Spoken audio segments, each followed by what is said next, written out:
Hello students. अर्थव्यवस्था के बारे में जब हम पढ़ते हैं तो हमें ये पता है कि अर्थव्यवस्था में बहुत सारी चीज़ें ऐसी हैं जो आपस में जुड़ी हुई हैं। और जैसे उत्पादन है, जैसे हम अब वस्तुओं का उत्पादन करेंगे तो कैसे होगा। वस्तुओं के उत्पादन करने के लिए उत्पादन के साधन चाहिए। साधन कौन देगा? साधन वो देगा जिनके पास साधन होंगे, मतलब उसको क्या बोलते हैं हम, घरेलू क्षेत्र, परिवार। हमारे पास साधन होते, जमीन है, हम अपने ज़मीन को उत्पादन प्रक्रिया में लगा देते हैं, खेती के लिए देते हैं, जो लेता है बदले में रेंट दे देता है, अपने हिसाब से प्रयोग करता है। हमारे पास पैसे हैं, बिजनेस में लगा देते हैं, बदले में इंटरेस्ट मिलता है। हम खुद बिजनेस करते हैं तो प्रॉफिट मिलता है। मतलब उत्पादन प्रक्रिया के लिए साधनों का लगाना जरूरी है। साधन लगाएंगे, उत्पादन होगा, उत्पादन की बिक्री होगी, रिटर्न में मिलेगा, आय होगी। आय होगी तो उस आय को हम व्यय करेंगे, व्यय करेंगे तो वस्तु और सेवाओं की बिक्री होगी, तो दोबारा उत्पादन होगा। इस प्रकार से जो इनकम का फ्लो है, आय का जो फ्लो है, ठीक है ना, आना जाना, ये ऐसा चलता है जो कभी रुकता नहीं है। और अर्थव्यवस्था ऐसे ही चलती है। अगर आपने इस इनकम को, उत्पादन, आय, व्यय, इन किसी में से किसी को रोकने की कोशिश की तो अर्थव्यवस्था वही धड़ाम अर्थव्यवस्था में, इसके अलावा कुछ नहीं है। आपकी इनकम होती इसलिए होती ताकि आप अपनी जरूरतों को पूरा कर सके। जरूरतों को पूरा करने के लिए आप वस्तु और सेवाओं को खरीदेंगे। जब वस्तु और सेवाओं खरीदेंगे तो उत्पादन होगा, उत्पादन होगा तो इनकम होगी, इनकम होगी तो उत्पादन होगा। मतलब ये सब कुछ आपस में चलता रहता है, जिसको नाम दिया गया है आय का चक्रीय प्रवाह। क्यों? क्योंकि एक से दूसरा, दूसरे से तीसरा, तीसरे से फिर पहला, इस प्रकार से अनावरत चलती रहती है। कौन किससे आया, कौन किससे गया, कौन सा अंत है, कौन सा आदि है, पता ही नहीं है। तो इस पूरी प्रक्रिया को बोला जाता है आय का चक्रीय प्रवाह। आज की इस पूरी वीडियो में हम इसी के बारे में बात करेंगे कि सर्कुलर फ्लो ऑफ इनकम क्या होता है, इसके कितने प्रकार होते हैं, ये इसके कितने मॉडल होते हैं और खासकर इसके कितने फेस होते हैं। लास्ट तक बने रहिएगा। अगर इससे पहले की वीडियोस आपने अभी तक समष्टि अर्थशास्त्र के लेक्चर 1, लेक्चर 2 नहीं देखा है तो डिस्क्रिप्शन में जाइए, समष्टि अर्थशास्त्र का पूरा प्लेलिस्ट देखिए, ऑन कीजिएगा, आपके पास सामने सारे वीडियोस आ जाएंगे। व्यष्टि अर्थशास्त्र की वीडियोस आपके सामने आ जाएगी। तो पहला तो है आय के चक्रीय प्रवाह का मतलब, इंग्लिश में बोलते हैं सर्कुलर फ्लो ऑफ इनकम। मतलब एक ऐसा फ्लो जिसकी आकृति सर्किल से जुड़ी होती है।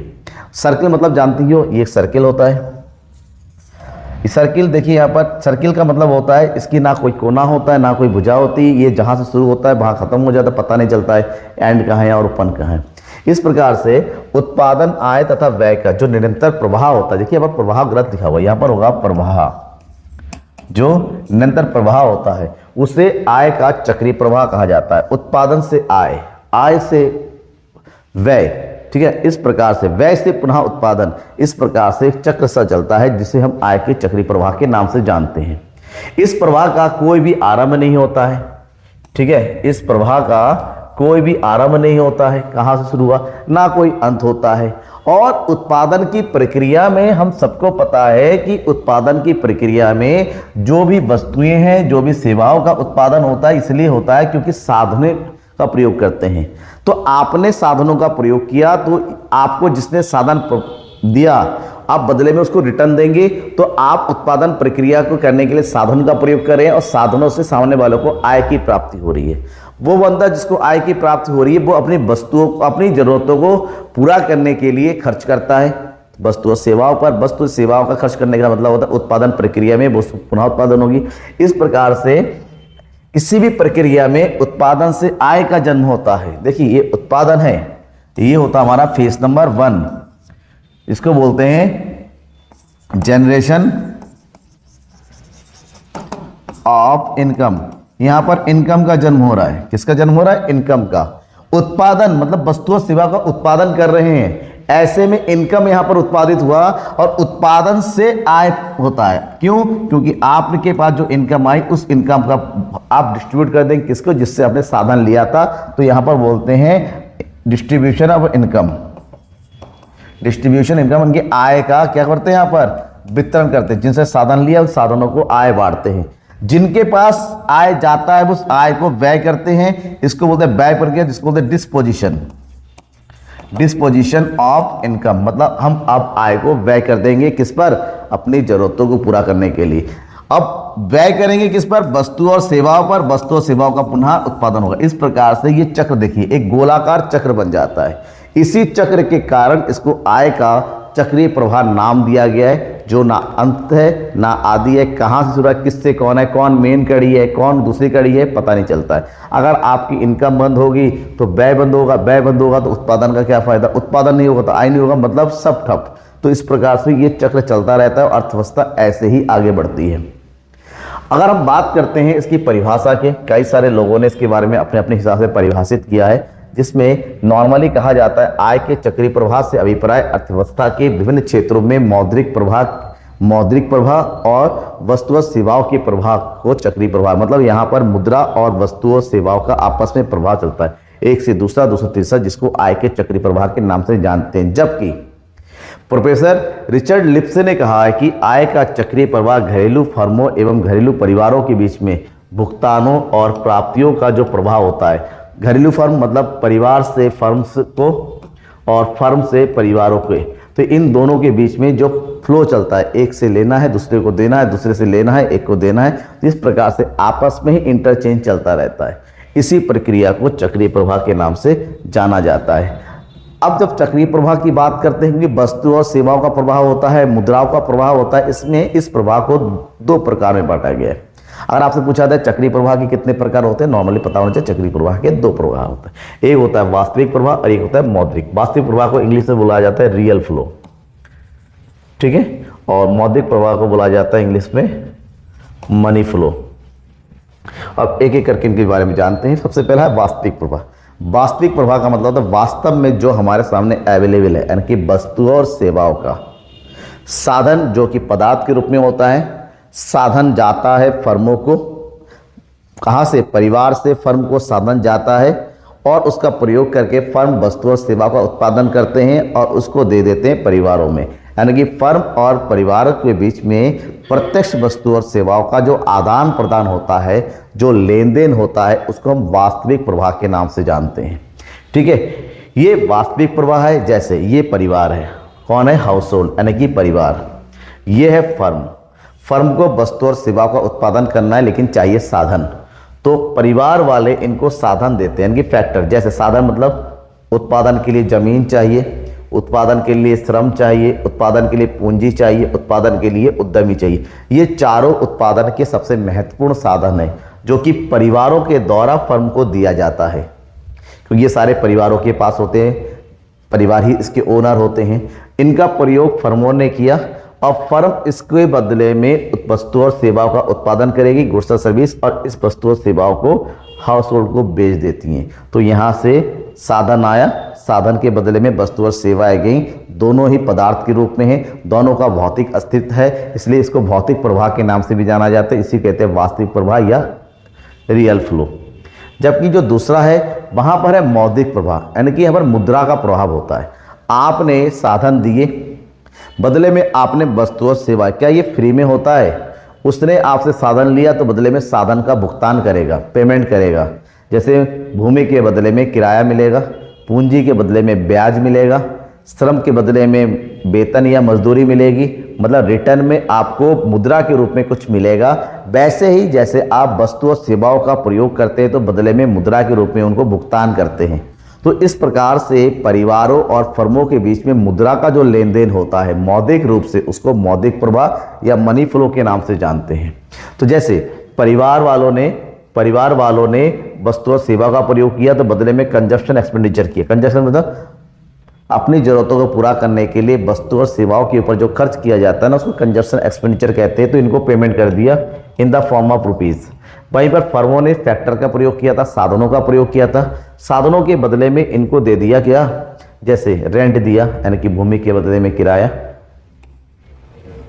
श्रमिकों का प्रयोग किया तो उनको बेसिस दे दिया यानी कि सैलरी, इंटरेस्ट दिया और प्रॉफिट दिया। तो ये सब फर्मों से इनकी आय। तो यहाँ पर इनकम का डायरेक्ट प्रभाव होता है, मुद्रा का प्रभाव होता है, इसलिए इसको मौद्रिक प्रवाह के नाम से जानते हैं। इतना जानने के बाद अब हम आते हैं मेन पॉइंट पे कि जो प्रवाह होता है, क्योंकि हमें पता है कि अर्थव्यवस्था है, अर्थव्यवस्था की क्षेत्र की बात करते हैं। अर्थव्यवस्था को अलग अलग सेक्टर में बांटा गया है, 2 सेक्टर, 3 सेक्टर, 4 सेक्टर, ठीक है। जैसे अर्थव्यवस्था, अगर हम बात करते हैं खुली अर्थव्यवस्था के 4 सेक्टर होते हैं, 4 क्षेत्र होते हैं, बंद अर्थव्यवस्था के 2 या 3 क्षेत्र होते हैं। तो इस आधार पर आय के चक्र प्रवाह को भी बांटा गया है। तो आय के चक्रीय प्रवाह के model models of circular flow of income, इनको 3 ग्रुप में बांटा गया है। आय के चक्रीय प्रवाह के 2 क्षेत्रीय मॉडल, जहां पर केवल 2 क्षेत्र के बीच में लेन देन होता है, आदान प्रदान होता है। आय के चक्रीय प्रवाह के 3 क्षेत्रीय मॉडल, आय के चक्रीय प्रवाह के 4 क्षेत्रीय मॉडल। अब इन तीनों के बारे में एग्जाम में किसी से ही पूछा जा सकता है। पहले बात करते हैं फर्स्ट, पहला आय के चक्रीय प्रवाह का द्विक्षेत्रीय मॉडल, मतलब अर्थव्यवस्था की ऐसी स्थिति जहां पर अर्थव्यवस्था में 2 ही क्षेत्र होते हैं, और जब 2 ही क्षेत्र होते हैं तो इसको बोलते हैं हम बंद अर्थव्यवस्था। क्या बोलते हैं बेटा? बंद अर्थव्यवस्था, क्लोज्ड इकोनॉमी की बात करते हैं, क्योंकि यहाँ पर हमें विदेशों के साथ हम कोई लेन देन नहीं करते हैं। अर्थव्यवस्था के जो महत्वपूर्ण सेक्टर होते हैं 2 ही होते हैं, एक होता है परिवार और दूसरा होता है उत्पादक यानी कि फर्म। परिवार क्षेत्र और फर्म। परिवार क्षेत्र को घरेलू यानी कि डोमेस्टिक सेक्टर बोलते हैं, और ये हो गया आपका प्रोड्यूसर सेक्टर। इन 2 सेक्टर के बीच में, अब क्योंकि यही 2 एक्चुअली में किसी भी अर्थव्यवस्था के सबसे मेन स्तंभ होता है, सबसे मेन, इन्हीं दोनों के ऊपर पूरी अर्थव्यवस्था एक्चुअली में टिकी हुई है। बाकी जो क्षेत्र है वो इनके सहायता के लिए, लेकिन बेसिकली इनके द्वारा ही पूरा अर्थव्यवस्था चलता है। तो इन दोनों का जो फ्लो होता है आपस में, जहां पर परिवार जो है उत्पादन करने के लिए, परिवार उत्पादन करने के लिए साधन प्रोवाइड करता है उत्पादकों के, और उत्पादकों के द्वारा प्रयोग उत्पादन की गई वस्तु और सेवाओं का प्रयोग परिवार, यानी कि यहाँ पर उत्पादक साधनों का क्या होता है? साधनों का स्वामी होता है और वस्तु और सेवाओं का उपभोग करता होता है। जबकि जो उत्पादक होता है परिवारों से प्राप्त साधनों का प्रयोग करते हुए वस्तु और सेवाओं का उत्पादन करता है, और इसके बदले में परिवारों को साधन भुगतान करता है। तो ये दोनों ही एक दूसरे पर निर्भर है, एक दूसरे की जरूरतों को पूरा करता है, और इन्हीं दोनों से ही अर्थव्यवस्था की गाड़ी भी आगे बढ़ती है। यूं कहें ये दोनों साइकिल के ऐसे पहिए हैं कि एक भी पहिया खराब हो गया तो साइकिल नहीं रहेगी, बढ़ेगी नहीं। इन दोनों का बराबर होना, दोनों का बैलेंस होना, मजबूत होना, दोनों साइकिलों की टायर में, ट्यूब में हवा होना जरूरी है। तो ये दोनों ही वैसा है। किस प्रकार से फ्लो होता है? अगर इसके फ्लो की बात करते हैं, ये है परिवार क्षेत्र, ये है परिवार क्षेत्र, शॉर्टकट में बोलते हैं एस द हाउस होल्ड, और ये व्यावसायिक फर्म यानी कि फर्म एफ। इन दोनों के बीच में फ्लो होता है। जैसे परिवारों से फर्म को सबसे पहले क्या जाता है? श्रम, पूंजी, भूमि, उद्यमी, जिसको बोलते हैं उत्पादन के साधन। उत्पादन करने के लिए साधन चाहिए, और उत्पादन क्या किया? वस्तु और सेवाओं का उत्पादन करके इन्होंने वस्तु और सेवाओं को परिवारों को दे दिया। परिवार वाले जो वस्तु और सेवाओं का प्रयोग करेंगे बदले में उपभोग व्यय करेंगे, मतलब इनको मुद्रा के रूप में पेमेंट करेंगे। जैसे ही फर्म के पास पेमेंट आ जाएगा, उन्होंने जो साधन का प्रयोग किया उन साधनों के बदले में, जैसे भूमि के बदले में श्रम के बदले में मजदूरी दे दिया, पूंजी के बदले में जो है ब्याज दे दिया, भूमि का लगान दे दिया, उद्यमी को लाभ की प्राप्ति हुई। इस प्रकार से फर्म और परिवारों के बीच में साधनों का, साधनों के भुगतान का, वस्तुओं के भुगतान का आपस में ही एक लेन देन चलता है, और वो एक ऐसा फ्लो होता है जो कभी रुकता नहीं है। रुक गया तो अर्थव्यवस्था भी रुक जाती है। इसीलिए ये चक्र होता है, एक से दूसरा, दूसरे से फिर पहला, एक चक्र चलता रहता अनावरत, और ये कभी खत्म। और इसको जैसे कोरोना के टाइम में सब लोग घर बैठ गए, फैक्ट्रियां बंद हो गई, लोगों का काम धंधा चला गया, हुआ ना दोनों परिवार। फैक्ट्रियां के बंद होने से लोगों का काम, परिवारों का भी नुकसान हुआ। तो इस प्रकार से ये दोनों ही क्षेत्र आपस में जुड़े हुए हैं और एक दूसरे के साथ मिलकर ही काम करते हैं। जबकि अगर अर्थव्यवस्था के 2 क्षेत्रों में एक क्षेत्र और जोड़ देते हैं तो होता है 3 क्षेत्रीय मॉडल। ये भी आपका बंद अर्थव्यवस्था का ही महत्वपूर्ण भाग है, क्योंकि केवल अर्थव्यवस्था को 2 क्षेत्रों पर छोड़ नहीं सकते कि परिवार और उत्पादक, इसके अलावा कोई नहीं। तो वास्तव में ऐसा हो तो सकता है, लेकिन बड़े देश में पॉसिबल नहीं है, क्योंकि उन दोनों को कंट्रोल करने के लिए, उन दोनों को रेगुलेट करने के लिए, उन दोनों को सामंजस्य बिठाने के लिए एक तीसरी शक्ति का भी होना चाहिए, जिसको बोलते हैं सरकार। तो यहाँ पर 3 क्षेत्रीय मॉडल में अर्थव्यवस्था के 3 महत्वपूर्ण क्षेत्र होते हैं, परिवार, फर्म और सरकार। जहाँ पर परिवार और फर्म के बीच के रिलेशन तो आपने पढ़ लिया। हम बात करेंगे यहाँ पर सरकार का क्या रोल होता है। सरकार का सबसे महत्वपूर्ण रोल होता है देश में शांति, सुविधा, कानून यानी कि लॉ एंड ऑर्डर लागू करके रखना, देश के विकास के लिए योजनाएं बनाना और देश के विकास के लिए कार्य करना। इस प्रकार से सरकार डायरेक्टली उत्पादक के रूप में उपभोगकर्ता के रूप में, नियंत्रक के रूप में, एक निर्देशक के रूप में सरकार काम करती है यहाँ पर, और देश की अर्थव्यवस्था की गाड़ी को, चक्रीय प्रभाव को दुरुस्त रखने के लिए काम करती है। तो इस प्रकार सरकार के अगर कामों की बात करते हैं, यहाँ पर योगदान की बात करते हैं, दो प्रकार से होता है, एक सरकारी राजस्व और सरकारी व्यय। सरकार सरकारी राजस्व के रूप में जैसे उत्पादकों से भी और फर्मों से भी टैक्स वसूल करती हैं, और उन टैक्स का प्रयोग देश में अलग अलग प्रकार से सेना आदि में सुरक्षा के लिए, सेवाएं प्रदान करने के लिए, ठीक है ना, सुविधा प्रदान करने के लिए, सड़कें, रोड, नाली, नाला, एजुकेशन, चिकित्सा, इन सब के लिए खर्च करती है। यानी कि एक तरफ से सरकार राजस्व की प्राप्ति करती है, दूसरी तरफ से उत्पादन उसी राजस्व को व्यय करती है। तो यहाँ पर दूसरा पॉइंट व्यय। सरकार व्यय कहाँ करेगी? परिवार क्षेत्र के लोगों को सरकारी प्रशासन से सेना आदि सेवाएं प्रदान करने की प्रतिफल के रूप में वेतन देना होता है। इसके अलावा वस्तुओं को जब सरकार किराए पर करती है तो बदले में मौद्रिक भुगतान करना होता है। सरकार परिवार क्षेत्रों को हस्तांतरण भुगतान जैसे पेंशन, बेरोजगार भत्ता देती है। औद्योगिक विकास और उत्पादन की वृद्धि हेतु सरकार फर्मों को अनुदान या आर्थिक सहायता भी प्रदान करती है। मतलब उत्पादन प्रक्रिया में ही वो जो टैक्स के रूप में करती है वही खर्च हो जाता है। तो यहाँ पर सरकार का महत्वपूर्ण रोल हो जाता है जब हम 3 क्षेत्रीय चक्रीय प्रवाह की बात करते हैं। तो फर्म, सरकार और परिवार, इसमें एक बीच में एक क्षेत्र आता है जिसमें पूंजी बाजार। ये जो है ना, तीनों के बीच में पूंजी के, क्योंकि अर्थव्यवस्था में पूंजी धन सबसे महत्वपूर्ण है, तो इन तीनों को सर्कुलेट करने के लिए पूंजी बाजार तीनों के एक सहायक क्षेत्र के रूप में काम करता है, जो कि जो है मेन तो नहीं है लेकिन एक इंपॉर्टेंट कड़ी के रूप में काम करता है। सरकार क्षेत्र फर्मों और परिवारों से टैक्स वसूल करती हैं और फर्मों को जो है अनुदान, सब्सिडी प्रदान करती है। उसी प्रकार से परिवार से भी टैक्स लेती हैं और उनको आर्थिक सहायता प्रदान करती है, हस्तांतरण भुगतान दे, पेंशन दे दिया अलग अलग प्रकार से, और मोस्ट इम्पोर्टेंट अर्थव्यवस्था को गति देने के लिए निवेश वगैरह करने का भी काम इनका होता है।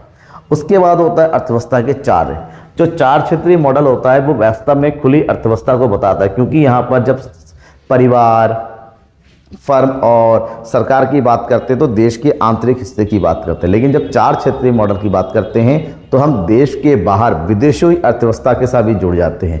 तो 4 क्षेत्रीय मॉडल में सबसे इंपॉर्टेंट है ये कि यहाँ पर हम शेष विश्व से जुड़ जाते हैं। चौथा क्षेत्र होता है यहाँ पर शेष विश्व। पहला क्षेत्र घरेलू, दूसरा उत्पादक, तीसरा सरकार और चौथा शेष विश्व।